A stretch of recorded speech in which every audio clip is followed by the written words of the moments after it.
Hi, welcome again. This is statistics and I think this is the fifth video of our video series.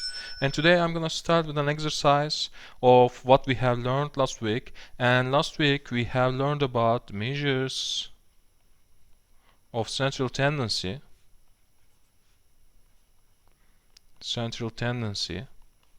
And what were they? They were mean, median, and mode. Okay, today I'm gonna start with an exercise, as I said, and suppose that we have some xi's. Suppose that we have some xi's starting from x1 and x2, x3, all the way to the xn. And now suppose that we have some new values called yi, which are x1 plus c, and c is a constant, x2 plus c, x3 plus c, all the way to the xn plus c. So we can say yi's equals xi plus c. Okay, now I want you to think about it. If we have the mean of xi as x bar, what is the relation between y bar and x bar? Okay, the question is about the relation between y bar and x bar. So we have to find the mean of yi's and then find the relation between the mean of y's and mean of x's. Okay, now how can we find the mean of x points? And x bar equals to a sum starting from I equals 1 to lowercase n of the points xi's over lowercase n, right? For a sample, we can find the mean of this data set by using this formulation. And for y bar, we can write the same formula for this time y data points, yi over n, and also we can write this equation in this expression starting from I equals 1 to the n xi plus c, and I'm repeating, c is a constant. Okay, c is a constant over n. Now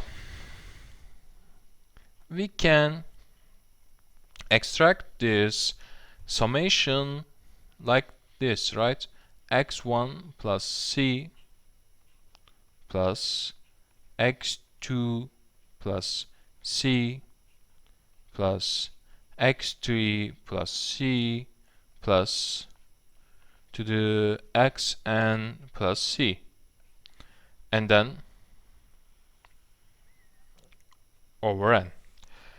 So y bar equals, for each point, for each x value, we have a c in this parenthesis.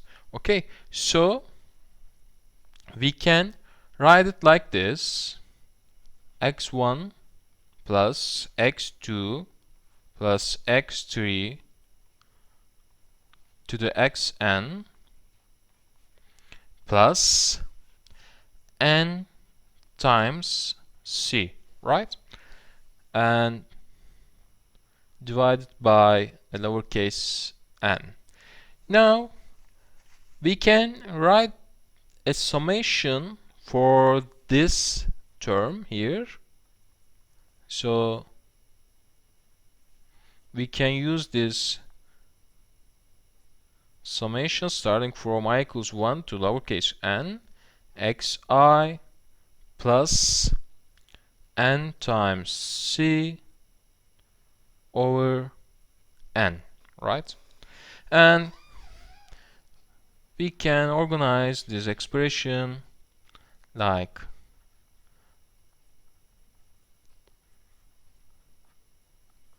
this, and also these two terms comes to this. Okay, now we can call this term,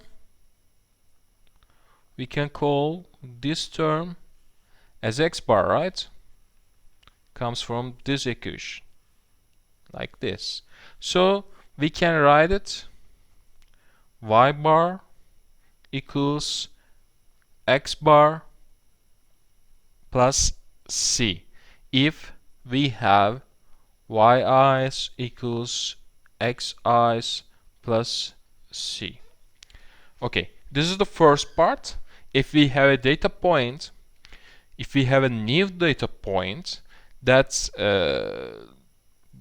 how can we get this data point? By take a sum over the old data points with a constant for each term. Then we can write its mean, the new mean, by taking a sum of the old mean and this constant, right? Like this one, y bar equals x bar plus c. And also we can find an equation for, let me clear the page for you. We can write an equation for this time this data set. yi equals xi times c. And this is the question: what happens if we multiply a data set with a constant this time? Okay, now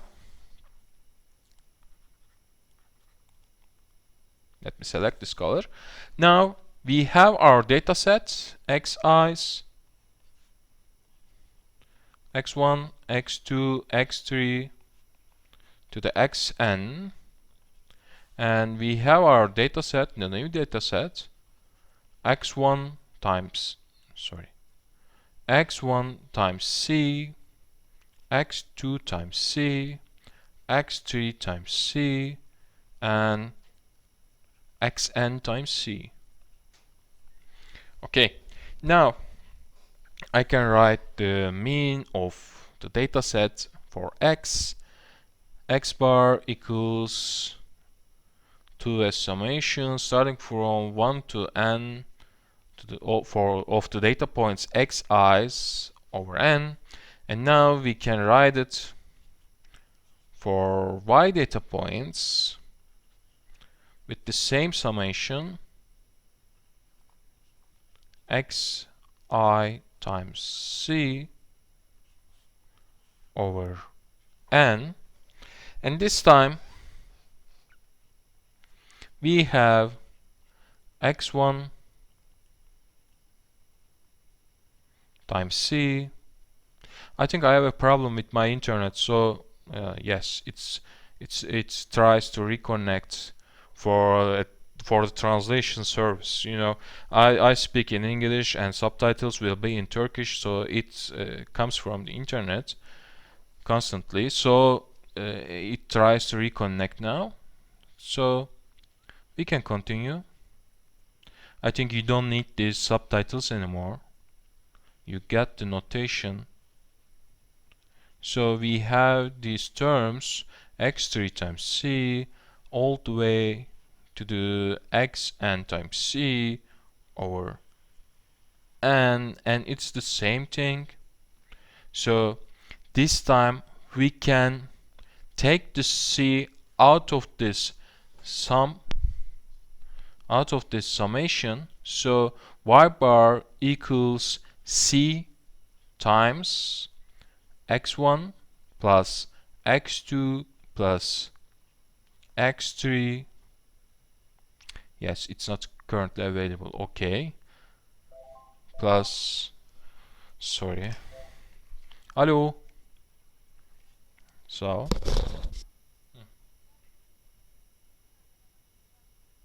Evet.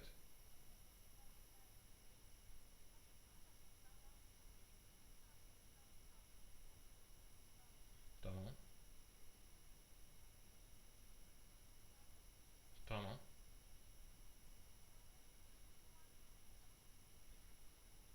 Hı hı. Sen getir ben imzalayayım. Gültekin sonra imzalasın ya. Önemli değil. Sıkıntı yok. Ben şey yapmam öyle şeyleri. Tamam. Getir ben imzalayayım. Okay. Sorry about the interruption. So we have C out of the parentheses and we have this sum starting from x1 to the xn, of course. Xn over n. So this time we can write this part by using a sum symbol like this over n. And again, this part will be equal to x bar, you know. So we can write the new mean, the mean of the new data set, y bar equals x bar times c. So we can say that if we multiply a data set with a constant, then we can find the mean of this new data set by multiply the old mean. Okay, and if we want to take a sum of a data set with a constant, then we can find the mean of this new data set by taking a sum of the old data set and this constant. Okay, now, so this was an exercise for you according to mean, and also I have another exercise about stem and leaf plots. Do you remember? Let me clear it for you. Stem and leaf plots. And I'm gonna... Okay. Now, we have our data set as a stem and leaf plot, like this one, and it says we need a key to read this, right? We need a key, and it says the smallest value. Let me write it for you. In this table, smallest value. Oh, what happens?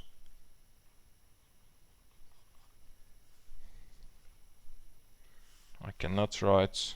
Okay. Smallest value is 0.02, and the largest value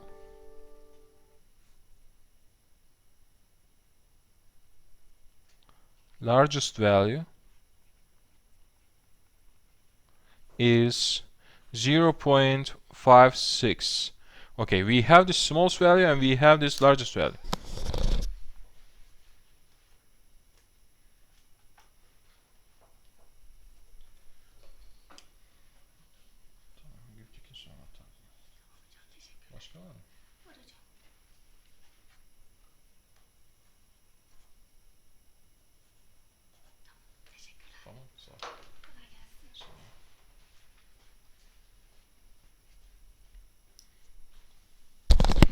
Okay, we have the key now.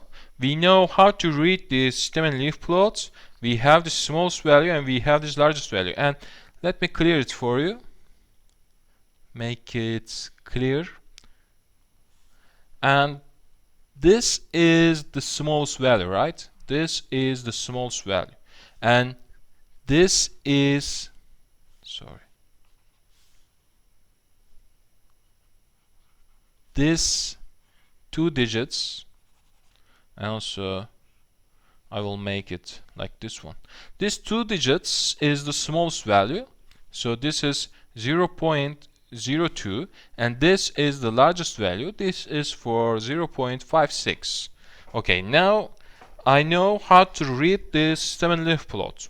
Okay, then we have a stem here, and stem is this part, this digit, and we have our leaves, which is this digit. Okay, now what is the question? The question asks, what is the sample? This is a sample. What is the sample mean and what is the sample median? Okay, this is the question. It asks sample mean and sample median. This is the question. Okay, we can easily find the mean by taking an arithmetic average of all these data points.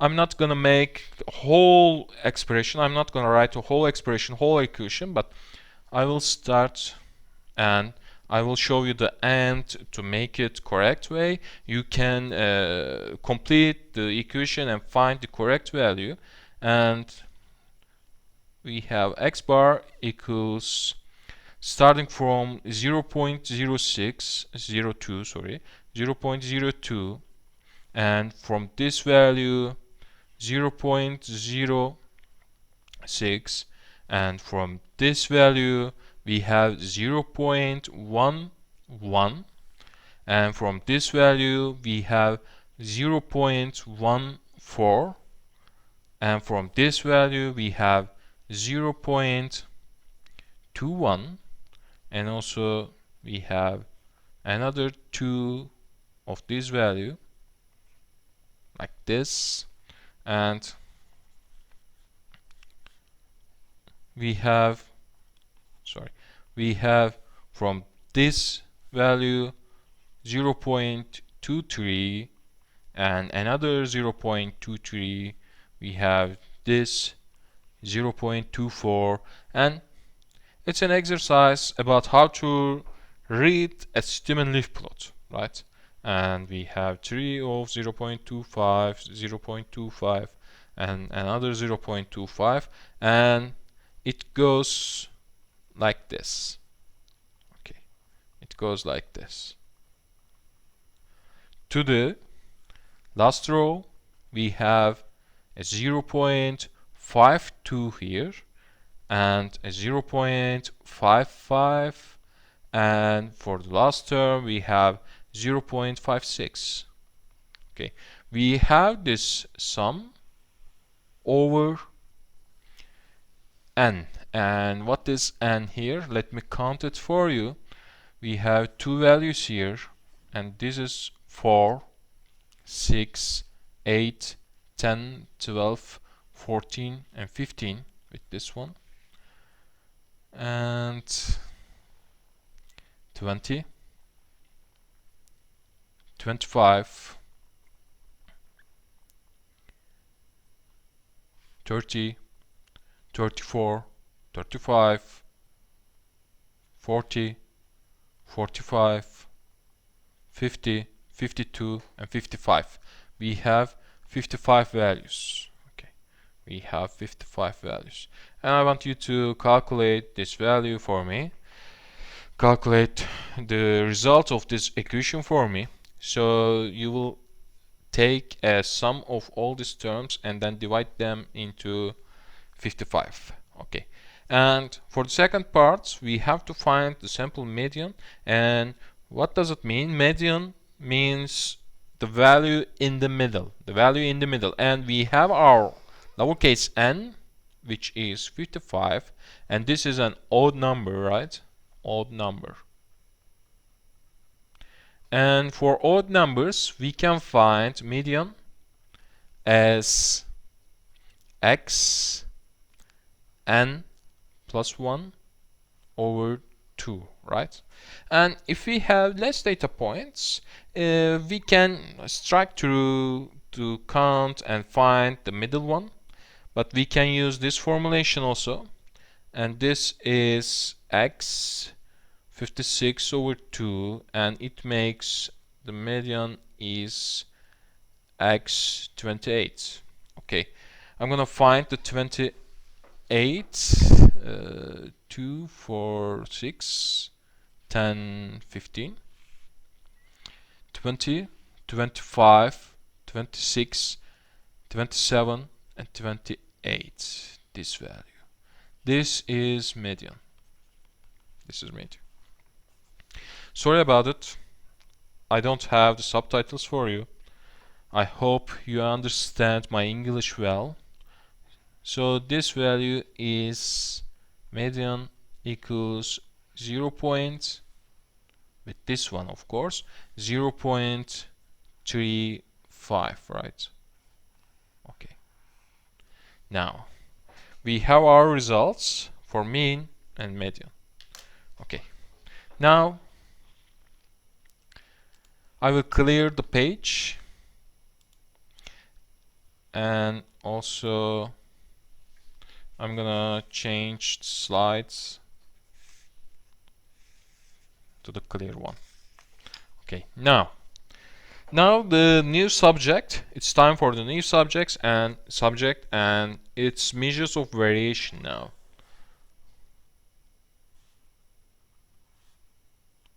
It's measures of variation.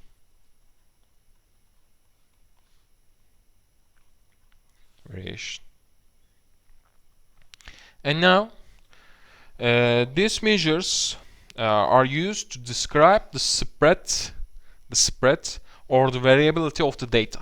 Okay, and remember the first video we have learned about measures of central tendency. The previous video we have learned about the measures of central tendency, and this is about the central of our data points, and this is about to express our data set with just one number, and also this one is about to express our data set with one number, but this time we are going to express the spread or the variability of our data. The first one is the easiest one, and it's range. And range is the simplest one, as I say, and it's the difference between the maximum and the minimum value in our data set. It's the difference. Let me change the color. It's the difference. We have a problem in our internet in the university. Sorry. The difference between the maximum and the minimum value in the data set. Okay, so suppose that we have a data set like this one,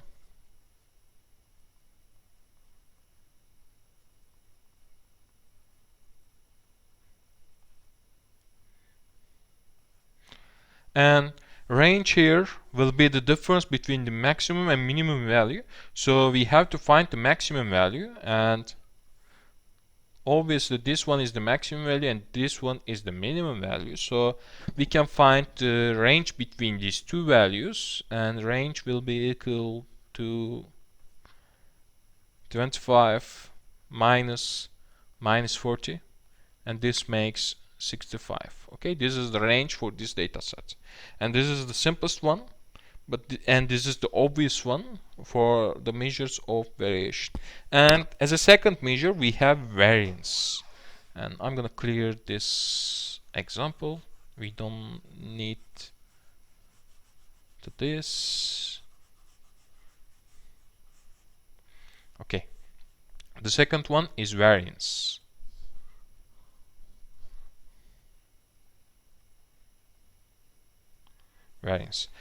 And now variance is a measure how far a data set spread out. This is the real measure about variation, and it's the average value of the squares of the distances between the data values and the mean. This is about taking the squares of the difference between the data point and the mean, and then we are going to take a sum of these differences, these distances. So this is the average of the squares of the distances between the data points and the mean.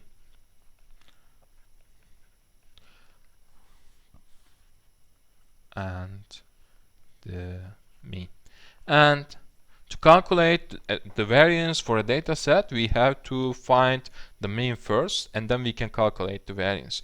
And we have again two different formulations for a population and a sample. Population and sample. And for population, we are going to use this Greek letter, which is sigma, and sigma square is the variance. Okay, sigma square is the variance, not sigma. And we are going to find the value by taking a sum. As we said in the definition, we are going to take a sum starting from I equals 1 to uppercase n, obviously for a population, by taking a sum of the differences between the data points and the population mean, right? Population mean and their squares, second power, over n, because this is an average. For sample, we are going to use s square equals a sum starting from I equals 1 to lowercase n, and this time our data points xy's, xi's, and the differences between xi's and x bar, the second power, over lowercase n minus 1. And in this measure, in variance for variance, we have two important points. The first one is, why do we take the square of these differences? Why do we do this? Okay, why do we do this? Why are we using the second power instead of this difference? It's about to get rid of the sign, right? Get rid of the sign, because if we have a negative distance between the data point and the mean, then if we take the square of this value, we still get a positive value. And if we have a positive distance between the data point and the mean, if we take the square of this value, we again get a positive value. For both cases, whatever sign we have, negative or positive, we still have a positive contribution for this summation. Okay, this is the point. So we have to take the second power of these distances to get rid of their signs. And another point is this term. Why are we going to use n minus 1 instead of n? Why are we doing this? And this is a correction, and this is called Bestsellers correction. Bestsellers Correction, and I want you to research this correction. Why do we do this? Why are we using n-1 instead of n? This is your homework, okay? And also you had an homework from the last video, and this is, if I remember correctly, this was trimmed mean, and this is the second homework for you, Bestsellers Correction. These are research homeworks, okay? Bestsellers Correction. These are research homeworks for you. Trimmed mean and Bestsellers Correction. And also we have another formulation to calculate variance.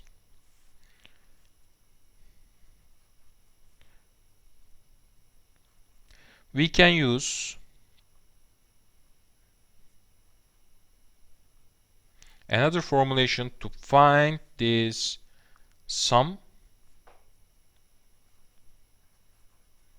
by using this formulation. Sum of xi squares minus sum of xi's then taken the second power over n. And this is the computational formulation, the computational formula which we can use to find variance. Computational formula, okay? And if we use this formula, we can find this sum term, and then we can divide it to n, to uppercase n or lowercase n-1 if we have a sample or population. Okay, this is the variance, and this is the second measure of variation. And now it's time for another measure, and it's standard deviation. And I'm gonna delete this computational formula. I'm gonna delete this equation. We don't need this. And I'm gonna use this area for standard deviation. This is the third measure of variation, and the name is standard deviation.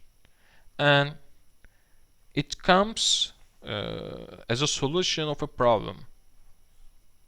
Standard deviation is a solution of a problem, and we have a problem about variance. And what is it?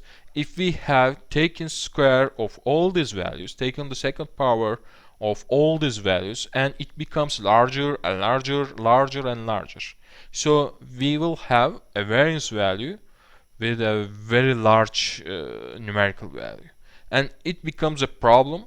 So it becomes very hard to compare the data sets between, for example, for a data set we will have a variance, for example 3 million, or we will have a variance of 2000, and we cannot compare these values easily, and we need another measure, and this is a standard deviation, and this is a very easy fix. And now we don't have electric. Okay. We lose every research at each step. We have lost our internet and then electric. So it says to me, go to your home now.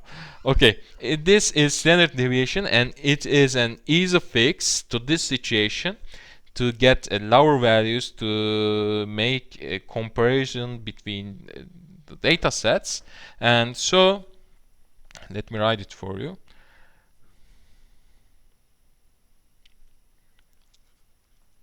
An easy fix for large variance values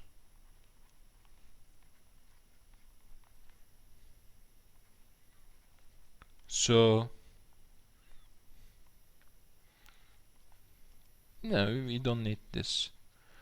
It's an easy fix for large variance values. And what do we do to get this easy fix?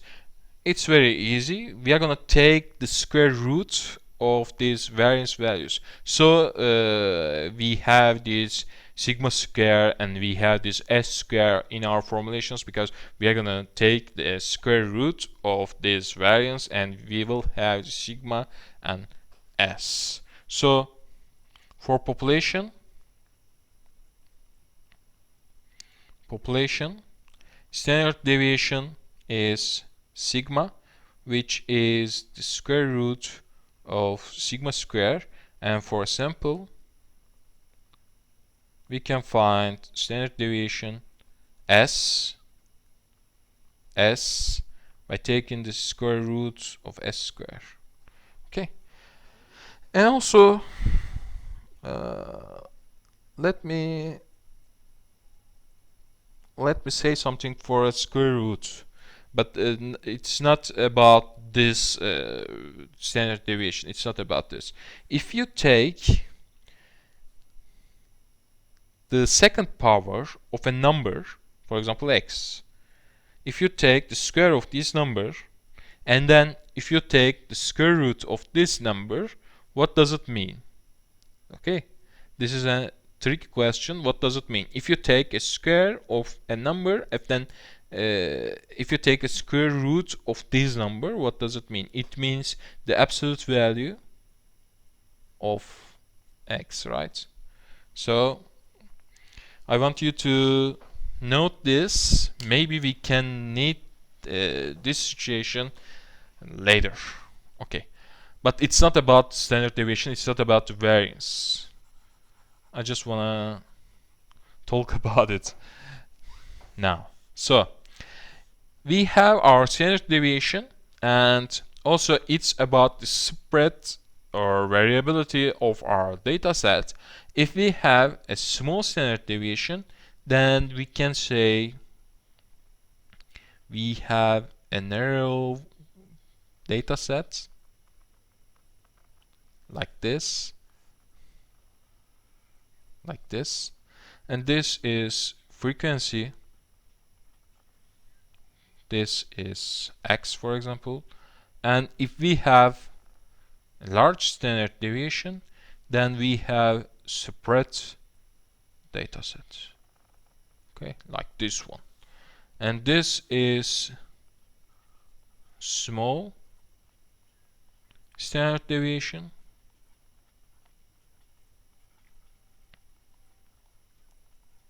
and this is large standard deviation.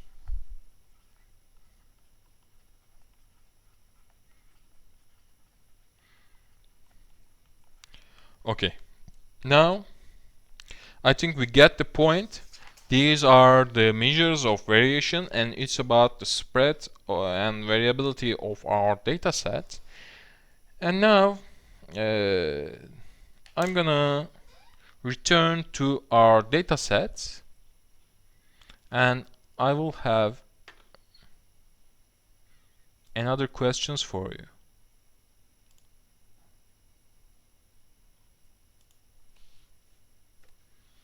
For this data set. Now we calculated the mean and the median of this data set, right? And I want you to calculate the sample standard deviation.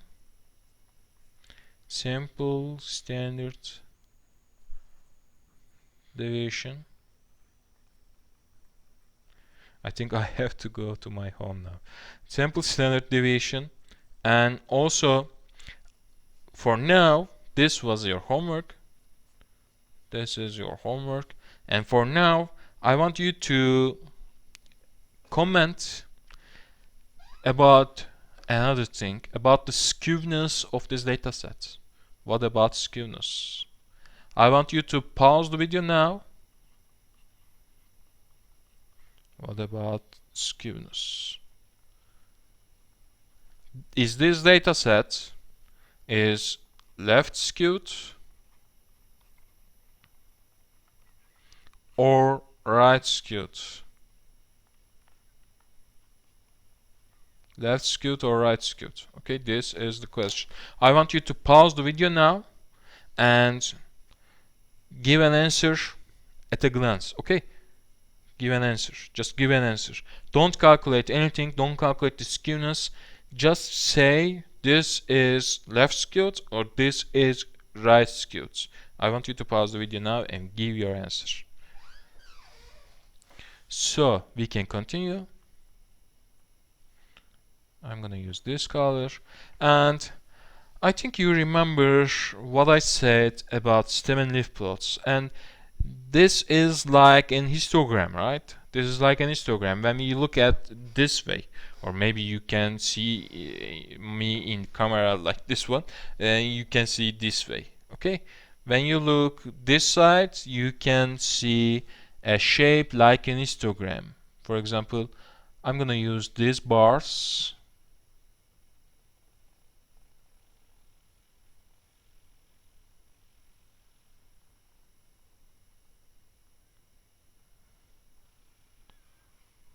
Okay, so we get this shape. We get this shape, and let me do it again. I'm gonna use this point, this point, this point, this point, this point, and this point for these bars. Okay, this is a stem and leaf plot, and also it looks like an histogram, as I said in the previous video. So it's a very useful way to express our datasets in both numerical and visual ways. So we can get these bars from this stem and leaf plot, and we can get a shape like an histogram. Then I will connect these points. I will connect these points like this.